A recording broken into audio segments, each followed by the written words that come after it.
Tax relief for your short sale is about to end. I'm Bob Gosselin from Gosselin Realty. This is your weekly West Orange County real estate report for the week ending November 22nd. By definition, a short sale occurs when a property is sold for less than what is owed to the bank.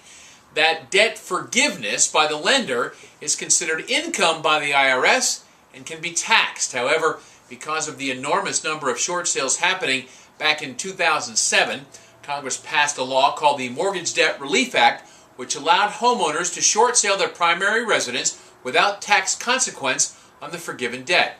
The law was set to expire last year, but was extended to December 31st, 2013. At this moment, there appears to be no effort on the part of Congress to extend the tax relief measure any further. There are currently 488 pending residential contracts in West Orange. Half are short sales, and those sellers are scrambling to get their property sold by the end of the year.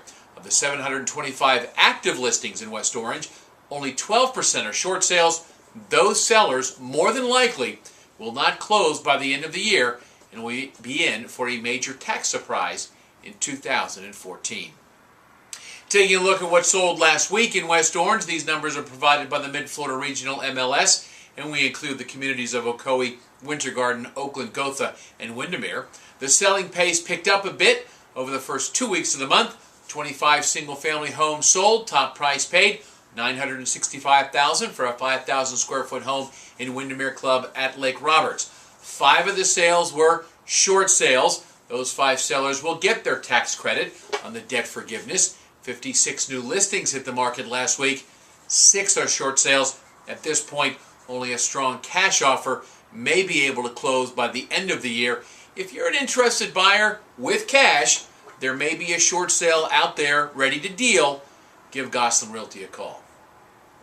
Now, this is a story that has popped up for us a couple of times over the last year and a half or so. Despite threats from Wall Street and the feds, more cities are considering a controversial plan to use their eminent domain powers to seize underwater mortgages.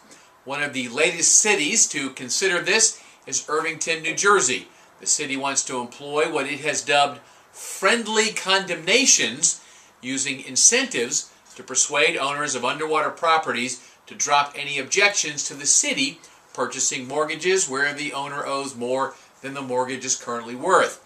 Officials there say the plan could help prevent up to 1,000 foreclosures in their city.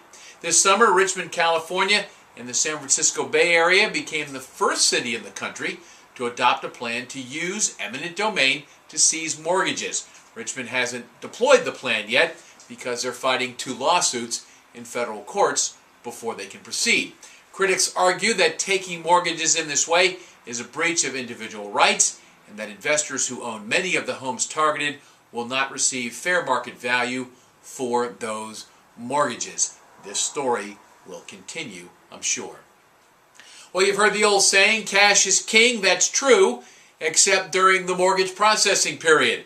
Many mortgage applications are delayed as a result of mysterious cash deposits suddenly appearing in the checking account of applicants. If you are in the process now and expect a large cash deposit, maybe a relative is going to lend you some money to complete your purchase, or you are self-employed and you're about to give yourself a nice bonus, that's all good. Just be able to document where the money came from. Most lenders agree, if you can help it, do not make large deposits less than 60 days before closing. That's your weekly West Orange County Real Estate Report. I'm Bob Gosselin from Gosselin Realty. Do something good for America this week. Buy some real estate. We'll see you next time.